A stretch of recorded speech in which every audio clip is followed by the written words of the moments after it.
everybody, welcome back to Make It with Mod Podge. My name's Cathie and thanks for joining me today. I've got two fun, quick and easy spring decor projects to share with you. One, I'm going to be doing some napkin decoupage, a little makeover on one of these tin milk jugs.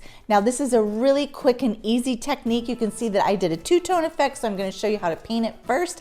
And I'm creating some really cute Easter eggs just using some wood Easter eggs and a little napkin decoupage there. I've got our bunny rabbit napkins and some floral napkins like this, and I'm using a few different supplies like our Mod Podge, Folk Art Home Decor chalk, and a little bit of our multi-surface paint in baby pink. All right, let's dive right in and get started.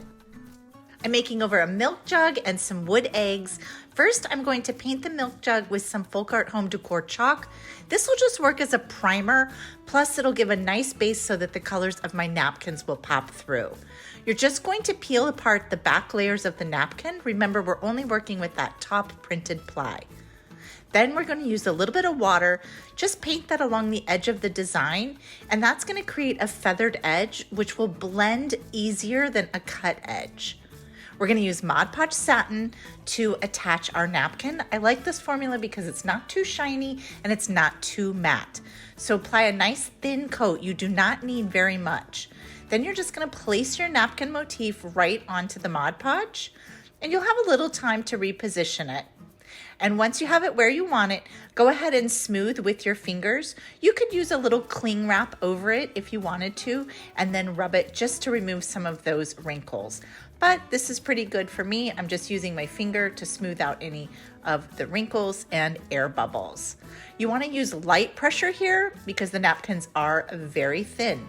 Then add a little bit more Mod Podge and continue to blend it with your finger until the entire design is attached. For that bottom edge, I just run a little bit of Mod Podge along the bottom and then just wrap that napkin over to the back side. Once you have the front and back done, it's ready to add all the extra details.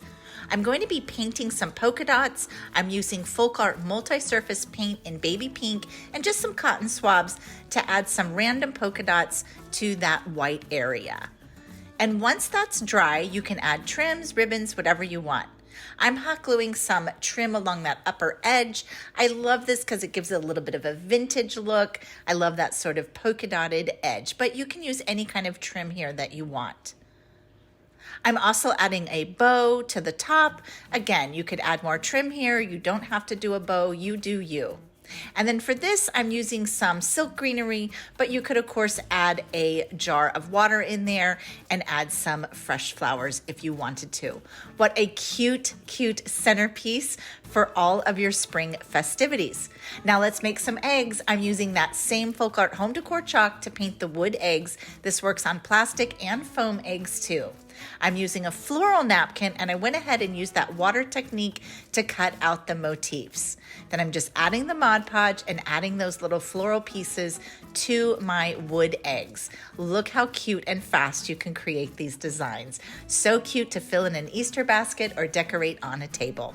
Thanks so much for joining me today. I'll be back here next week with another fun project to share with you. Until then, we want to see what you're making, so make sure you use those hashtags Mod Podge and Plaid Crafts so everybody back at Plaid can see your designs. I'll see you next week with another fun project.